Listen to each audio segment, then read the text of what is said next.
I'd like to tell you about the strangest secret in the world. Not long ago, Albert Schweitzer, the great doctor and Nobel Prize winner, was being interviewed in London, and a reporter asked him, "Doctor, what's wrong with men today?" The great doctor was silent a moment, and then he said, "Men simply don't think." And it's about this that I want to talk with you. We live today in a golden age. This is an era that man has looked forward, dreamed of, and worked toward for thousands of years. But since it's here, we pretty well take it for granted. We in America are particularly fortunate to live in the richest land that ever existed on the face of the earth, a land of abundant opportunity for everyone. But do you know what happens? Let's take 100 men who start even at the age of 25. Do you have any idea what will happen to those men by the time they're 65? These 100 men who all start even at the age of 25 believe they're going to be successful. If you asked any one of these men if he wanted to be a success, he'd tell you that he did. And you'd notice that he was eager toward life, that there was a certain sparkle to his eye, an erectness to his carriage, and life seemed like a pretty interesting adventure to him. But by the time they're 65, 1 will be rich, 4 will be financially independent, 5 will still be working, 54 will be broke. Now think a moment. Out of the 100, only 5 make the grade. Why do so many fail? What has happened to the sparkle that was there when they were 25? What's become of the dreams, the hopes, the plans? And why is there such a large disparity between what these men intended to do and what they actually accomplished? When we say about 5% achieve success, we have to define success. And here's the definition. Success is the progressive realization of a worthy ideal. If a man is working toward a predetermined goal and knows where he's going, that man is a success. If he's not doing that, he's a failure. Success is the progressive realization of a worthy ideal. Rollo May, the distinguished psychiatrist, wrote a wonderful book called Man's Search for Himself. And in this book he says, "The opposite of courage in our society is not cowardice, it is conformity." And there you have the trouble today. It's conformity. People acting like everyone else, without knowing why, without knowing where they're going. Now think of it. In America right now, there are over 14 million people 65 years of age and over, and about 13 million of these 14 million are broke. They're dependent on someone else for life's necessities. Now, we learn to read by the time we're 7. We learn to make a living by the time we're 25. Usually, by that time, we're not only making a living, we're supporting a family. And yet, by the time we're 65, we haven't learned how to become financially independent in the richest land that has ever been known. Why? We conform. And the trouble is that we're acting like the wrong percentage group, the 95% who don't succeed. Now, why do these people conform? Well, they don't know, really. These people believe that their lives are shaped by circumstances, by things that happen to them, by exterior forces. They're outer-directed people. A survey was made one time that covered a lot of men, working men, and these men were asked this question: why do you work? Why do you get up in the morning? 19 out of 20 had no idea. If you ask them, they'll say, everyone goes to work in the morning. And that's the reason they do it, because everyone else is doing it. Now let's get back to our definition of success. Who succeeds? The only man who succeeds is the man who is progressively realizing a worthy ideal. He's the man who says, I'm going to become this, and then begins to work toward that goal. I'll tell you who the successful people are. A success is the school teacher who's teaching school because that's what she wanted to do. The success is the woman who's a wife and mother because she wanted to become a wife and mother and is doing a good job of it. The success is the man who runs the corner gas station because that's what he wanted to do. The success is the successful salesman who wants to become a top-notch salesman and grow and build with his organization. A success is anyone who is doing deliberately a predetermined job because that's what he decided to do deliberately. But only 1 out of 20 does that. That's why today there isn't really any competition, unless we make it for ourselves. Instead of competing, all we have to do is create. Now, for 20 years, I looked for the key which would determine what would happen to a human being. Was there a key I wanted to know which would make the future a promise that we could foretell to a large extent? Was there a key that would guarantee a person's becoming successful if he only knew about it and knew how to use it? Well, there is such a key, and I've found it. Have you ever wondered why so many men work so hard and honestly without ever achieving anything in particular, and others don't seem to work hard and yet seem to get everything? They have the magic touch. You've heard them say that about someone. Everything he touches turns to gold. And have you ever noticed that a man who becomes successful tends to continue to become successful, and on the other hand, have you noticed how a man who is a failure tends to continue to fail? It's because of goals. Some of us have them, some don't. People with goals succeed because they know where they're going. Now think of a ship leaving a harbor, and think of it with the complete voyage mapped out and planned. The captain and crew know exactly where it's going and how long it will take. It has a definite goal. 9,999 times out of 10,000 it will get to where it started out to get. Now let's take another ship, just like the first, only let's not put a crew on it, or a captain at the helm. Let's give it no aiming point, no goal, no destination. We just start the engines and let it go.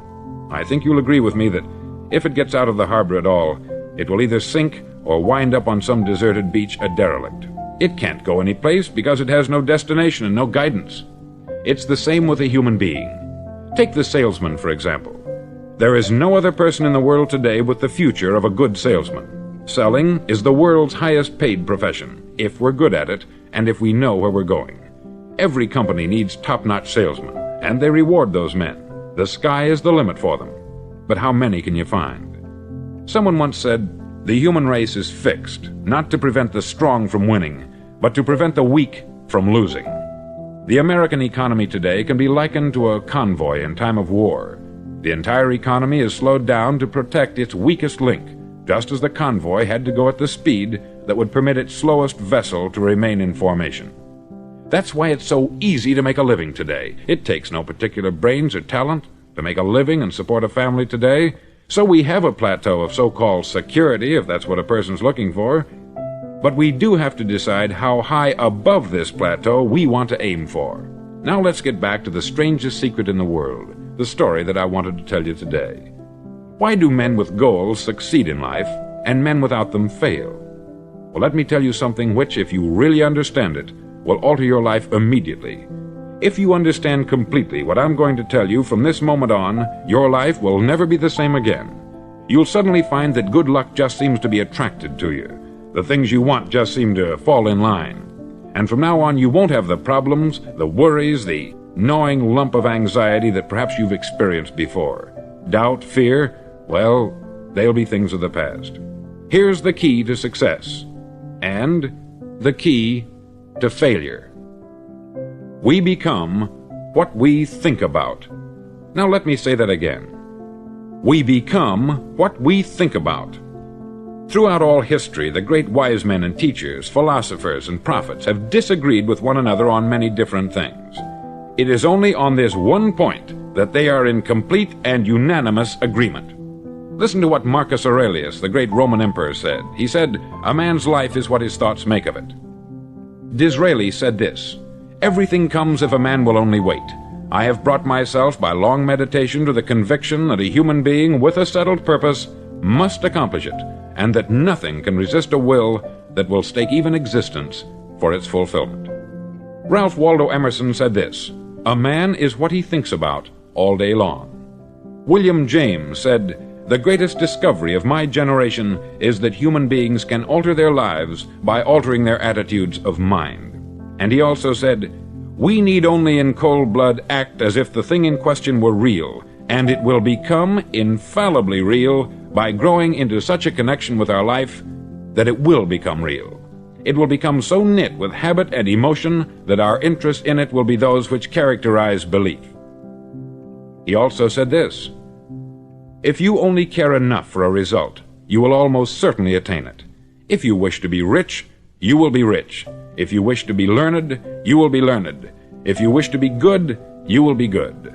Only you must then really wish these things, and wish them exclusively, and not wish at the same time 100 other incompatible things just as strongly."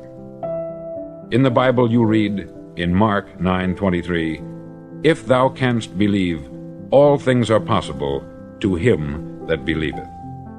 Dr. Norman Vincent Peale said this, "This is one of the greatest laws in the universe.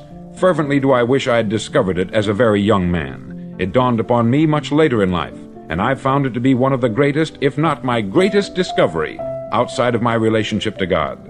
And the great law, briefly and simply stated, is that if you think in negative terms, you'll get negative results. If you think in positive terms, you will achieve positive results. That is the simple fact which is at the basis of an astonishing law of prosperity and success. In 3 words, believe and succeed. William Shakespeare put it this way: "Our doubts are traitors, and make us lose the good we oft might win, by fearing to attempt." George Bernard Shaw said, "People are always blaming their circumstances for what they are. I don't believe in circumstances. The people who get on in this world are the people who get up and look for the circumstances they want, and if they can't find them, make them." Well, it's pretty apparent, isn't it? And every person who discovered this for a while believed that he was the first one to work it out. We become what we think about. Now, it stands to reason that a person who's thinking about a concrete and worthwhile goal is going to reach it, because that's what he's thinking about. And we become what we think about. Conversely, the man who has no goal, who doesn't know where he's going, and whose thoughts must therefore be thoughts of confusion and anxiety and fear and worry, becomes what he thinks about. His life becomes one of frustration, fear, anxiety, and worry. And if he thinks about nothing, he becomes nothing. Now, how does it work? Why do we become what we think about? Well, I'll tell you how it works as far as we know. Now, to do this, I want to tell you about a situation that parallels the human mind. Suppose a farmer has some land, and it's good, fertile land. Now, the land gives the farmer a choice. He may plant in that land whatever he chooses. The land doesn't care. It's up to the farmer to make the decision. Now, remember, we're comparing the human mind with the land, because the mind, like the land, doesn't care what you plant in it. It will return what you plant, but it doesn't care what you plant. Now, let's say that the farmer has 2 seeds in his hand. One is a seed of corn, the other is nightshade, a deadly poison. He digs 2 little holes in the earth and he plants both seeds, one corn, the other nightshade. He covers up the holes, waters, and takes care of the land, and what will happen? Invariably, the land will return what is planted.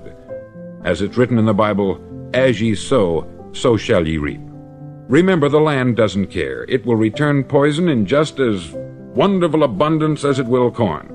So up come the 2 plants, one corn, one poison. Now, the human mind is far more fertile, far more incredible and mysterious than the land, but it works the same way. It doesn't care what we plant. Success, failure. A concrete worthwhile goal, or confusion, misunderstanding, fear, anxiety, and so on. But what we plant, it will return to us. You see, the human mind is the last great unexplored continent on the earth. It contains riches beyond our wildest dreams. It will return anything we want to plant. Now, you might say, well, if that's true, why don't people use their minds more? Well, I think they've figured out an answer to that too. Our mind comes as standard equipment at birth. It's free, and things that are given to us for nothing we place little value on. Things that we pay money for, we value. The paradox is that exactly the reverse is true. Everything that's really worthwhile in life came to us free. Our mind, our soul, our body, our hopes, our dreams, our ambitions, our intelligence, our love of family and children and friends. All these priceless possessions are free, but the things that cost us money are actually very cheap and can be replaced at any time. A good man can be completely wiped out and make another fortune. He can do that several times. Even if our home burns down, we can rebuild it, but the things we got for nothing, we can never replace. The human mind isn't used merely because we take it for granted. Familiarity breeds contempt. It can do any kind of job we assign to it, but generally speaking, we use it for little jobs instead of big important ones. Universities have proved that most of us are operating on about 10% of our abilities. Decide now, what is it you want? Plant your goal in your mind. It's the most important decision you'll ever make in your entire life. Do you want to be an outstanding salesman, a better worker at your particular job? Do you want to go places in your company, in your community? All you've got to do is plant that seed in your mind. Care for it. Work steadily toward your goal, and it will become a reality. It not only will, there's no way that it cannot. You see, that is a law, like the laws of Sir Isaac Newton, the laws of gravity. If you get on top of a building and jump off, you'll always go down. You'll never go up. And it's the same with all the other laws of nature. They always work, they're inflexible. Think about your goal in a relaxed, positive way. Picture yourself in your mind's eye as having already achieved this goal. See yourself doing the things you will be doing when you've reached your goal. Ours has been called the phenobarbital age, the age of ulcers and nervous breakdowns. At a time when medical research has raised us to a new plateau of good health and longevity, far too many of us worry ourselves into an early grave trying to cope with things in our own little personal ways, without learning a few great laws that will take care of everything for us. These things we bring on ourselves through our habitual way of thinking. Every one of us is the sum total of his own thoughts. He is where he is because that is exactly where he really wants to be, whether he'll admit that or not. Each of us must live off the fruit of his thoughts in the future, because what you think today and tomorrow, next month and next year, will mold your life and determine your future. You're guided by your mind. I remember one time I was driving through Arizona and I saw one of those giant earth-moving machines roaring along the road at about 35 miles an hour with what looked like 20 tons of dirt in it, a tremendous, incredible machine, and there was a little man perched way up on top with the wheel in his hands guiding it. And as I drove along, I was struck by the similarity of that machine to the human mind. Just suppose you're sitting at the controls of such a vast source of energy. Are you going to sit back and fold your arms and let it run itself into a ditch? Or are you going to keep both hands firmly on the wheel and control and direct this power to a specific, worthwhile purpose? It's up to you. You're in the driver's seat. You see, the very law that gives us success is a two-edged sword. We must control our thinking. The same rule that can lead a man to a life of success, wealth, happiness, and all the things he's ever dreamed of for himself and his family, that very same law can lead him into the gutter. It's all in how he uses it, for good or for bad. This is the strangest secret in the world. Now, why do I say it's strange, and why do I call it a secret? Actually, it isn't a secret at all. It was first promulgated by some of the earliest wise men, and it appears again and again throughout the Bible. But very few people have learned it, understand it. That's why it's strange, and why, for some equally strange reason, it virtually remains a secret. I believe that you could go out and walk down the main street of your town and ask one man after another what the secret of success is, and you probably wouldn't run into one man in a month who could tell you. Now, this information is enormously valuable to us if we really understand it and apply it. It's valuable to us not only for our own lives, but the lives of those around us, our family, employees, associates, and friends. Life should be an exciting adventure. It should never be a bore. A man should live fully, be alive. He should be glad to get out of bed in the morning. He should be doing a job he likes to do because he does it well. One time I heard Grove Patterson make a speech, the editor-in-chief of the Toledo Daily Blade, and as he concluded his speech, he said something that I've never forgotten. He said something like this: "My years in the newspaper business have convinced me of several things, among them that people are basically good, and that we came from someplace, and we're going someplace. So we should make our time here an exciting adventure. The architect of the universe didn't build a stairway leading nowhere." And the greatest teacher of all, the carpenter from the plains of Galilee, gave us the secret time and time again. As ye believe, so shall it be done unto you. I've explained the strangest secret in the world and how it works. Yeah, I'm Rosary Mike. Promotional copy. Caché Royal. Total. Turinde ko ng style. Ang to amiting dini. Bono mister da manera mi. I-amin no manera abong. Viva manevo ta sing ti dushi. Sing ti dushi, viva pa. Paso